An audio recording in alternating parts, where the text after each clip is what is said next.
I first fell in love with these two singers, songwriter, librettists when I was at the 2019 Dramatist Fellowship Guild Awards. They won the fellowship that year. Then I went to NAMP and I saw Interstate and fell even more in love with what they do. Melissa Lee and Kit Yan. Did I say it right this time? Hi. I hope. Yes. Yay! I love what you two do. First of all, congratulations on the Kleeband Awards. You won for Best Librettist. How does that feel? What are you doing with your money? You're on. Oh my gosh. Well, hi. Thanks so much for having us today. And good morning from me. I'm in Hawaii right now, so I'm maybe 5 hours Very behind. early. And Good morning.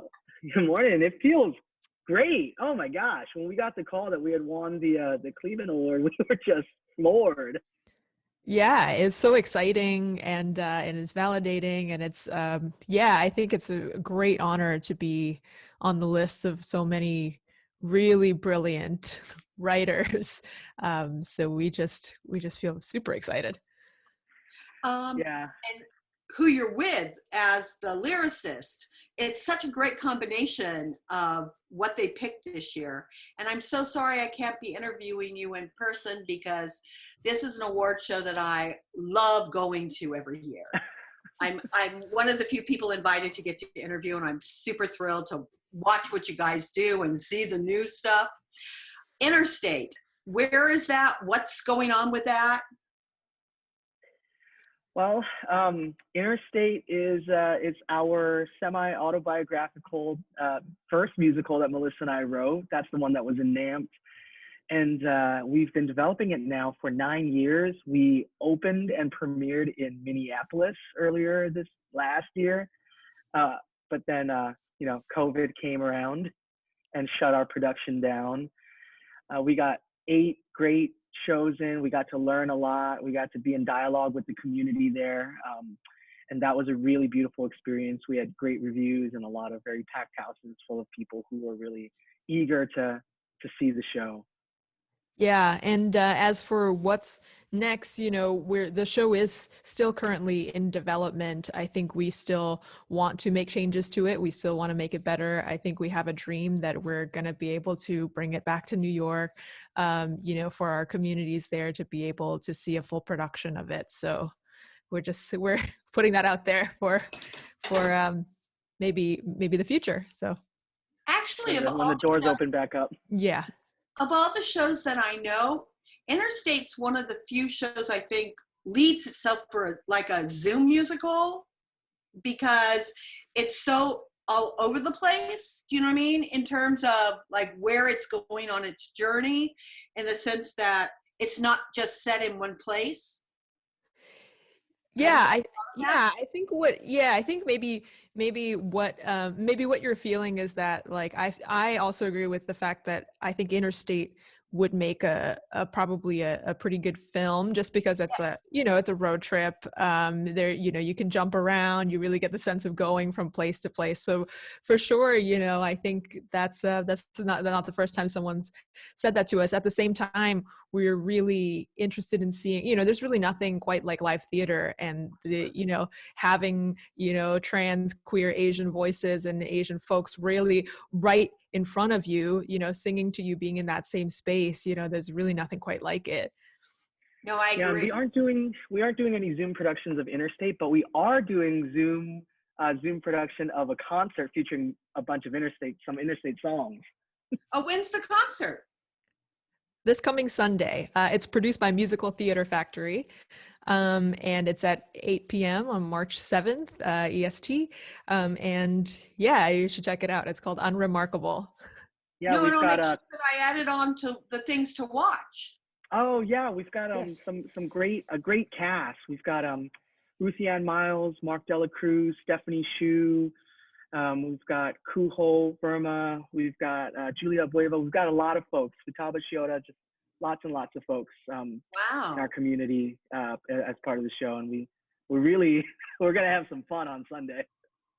Now, from what I understand, you have a new show also in the works? Yes, the show from the Vivace Awards, where I think we talked to you as well. It's called Misstep. It's an 80s dance aerobics musical featuring an all trans lead cast. And on Sunday, we'll do songs from that too. Now, where is that in development?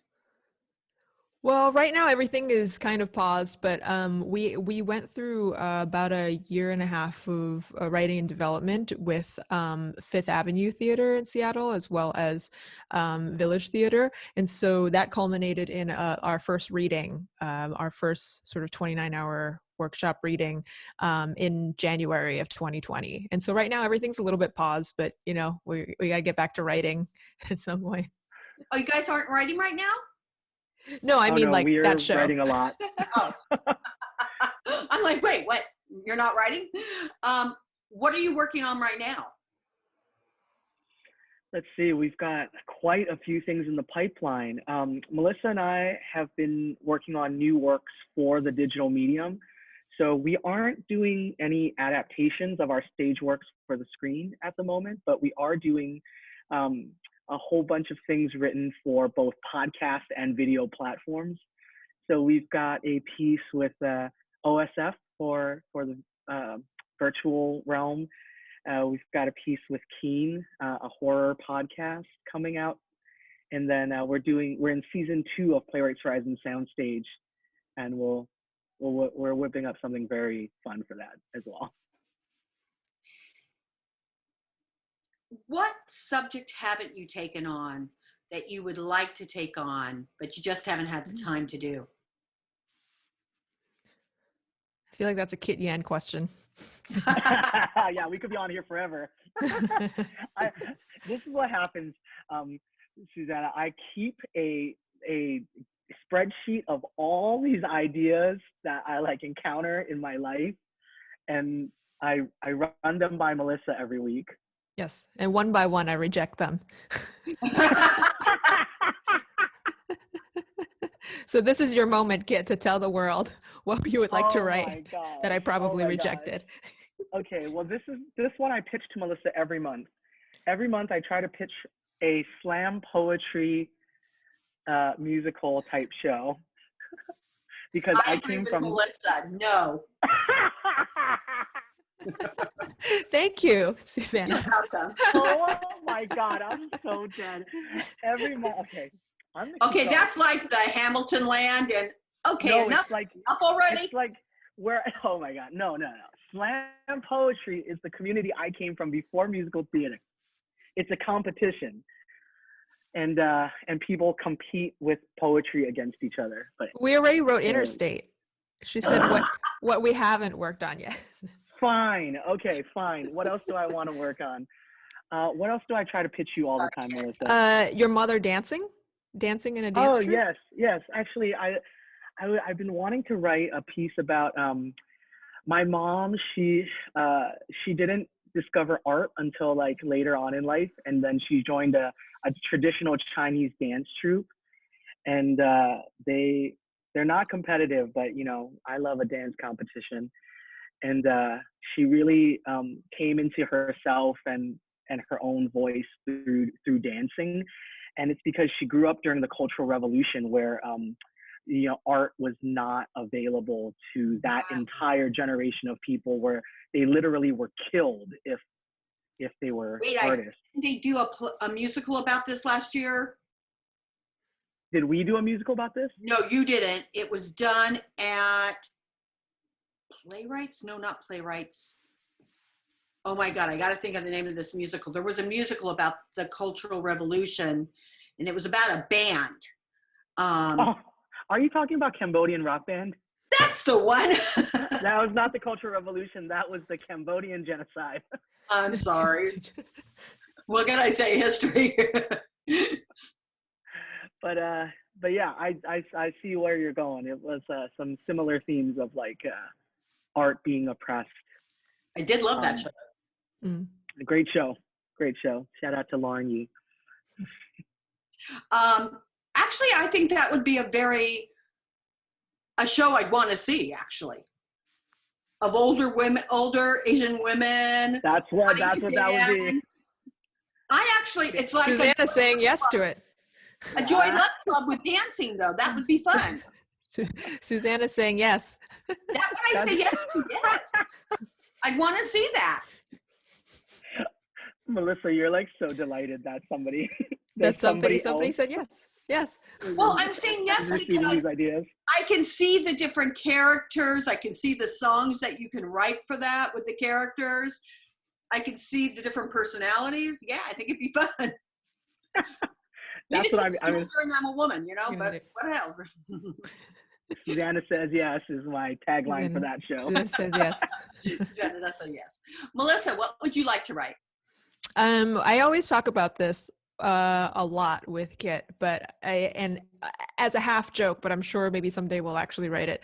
I'm the one who's driving behind this. I wanted to write a musical about bird watchers, but from the perspective of the birds. So it's birds watching bird watchers watch them.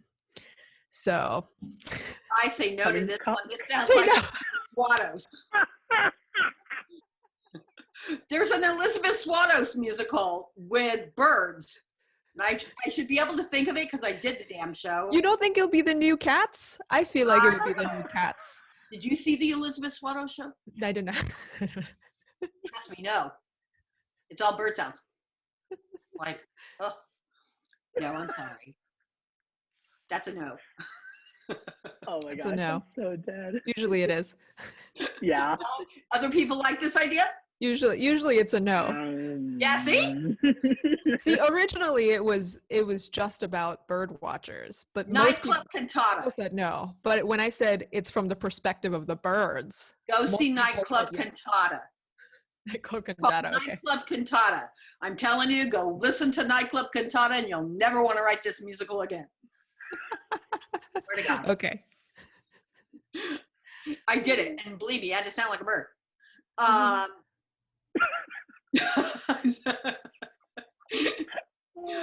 What advice would you give to young songwriters and librettists right now?